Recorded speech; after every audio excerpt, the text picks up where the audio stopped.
Dalam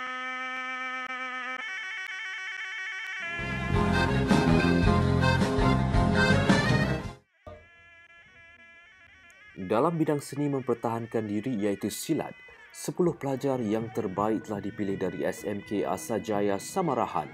Guru yang bertanggungjawab melatih pelajar ini, Tahir Haji Ismail dan Nur Azrinawati Marsik. Seni silat untuk sekolah saya adalah Persatuan Seni Silat Banteng Batawi. Kami berlatih daripada bulan 1 sehingga sekaranglah yang diarahkan oleh JKN untuk membuat persembahan. Pada dasarnya mereka memang ada asas untuk silat dan mudahlah kami untuk memupuk untuk menerapkan kepakaran silat, salam perguruan dan segala elemen-elemen silat yang dimasukkan dalam persembahan tersebutlah. Kami membuat persembahan seni silat Benteng Betawi. Sewaktu kami semasa latihan, kami mendapat cabaran yang agak beratlah dan sanggup mengorbankan masa demi membuat persembahan demi Sarawak, demi SMK Asajaya, demi sekolah kami.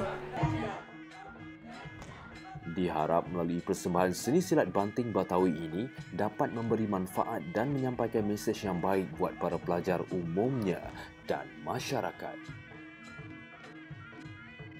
Saya mengharapkan ada sesuatu yang nak disampaikan oleh JKN tu sampai kepada pelajar, iaitu meminati seni warisan Melayu. Bilangan mereka yang masuk tu memang ramai, tapi oleh kerana JKN mahukan hanya 10 orang saja, jadi kita kena akur dengan arahannya 10 orang sajalah. Untuk seni silat kita akan meneruskan menyebar luas kepada pelajar-pelajar lain yang berminat, tak kira apa bangsa, untuk terus meminati seni silat. Jadi usaha kita untuk menerapkan nilai murni ini supaya pelajar meminati silat. Jadi warisan kita tak akan pudar, insya-Allah. Setakat ini tak ada masalah sebab kita ada 4 orang guru perempuan, guru lelaki ada 2 orang membantu saya. Jadi kita ada 3 dalam 1.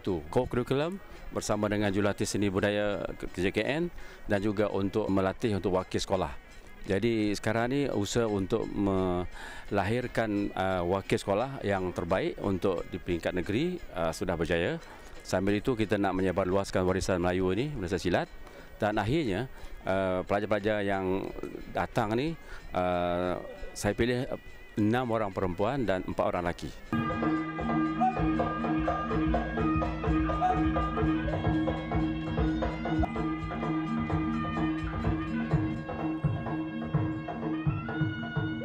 Saya berpuas hati sebab pelajar silat saya juga boleh membantu bahagian teater tadi untuk megang tombak tadi. Usaha kita berjaya supaya mereka dapat menjalin silaturahim dalam meminati seni warisan yang lain seperti teater juga. SMK Asajaya.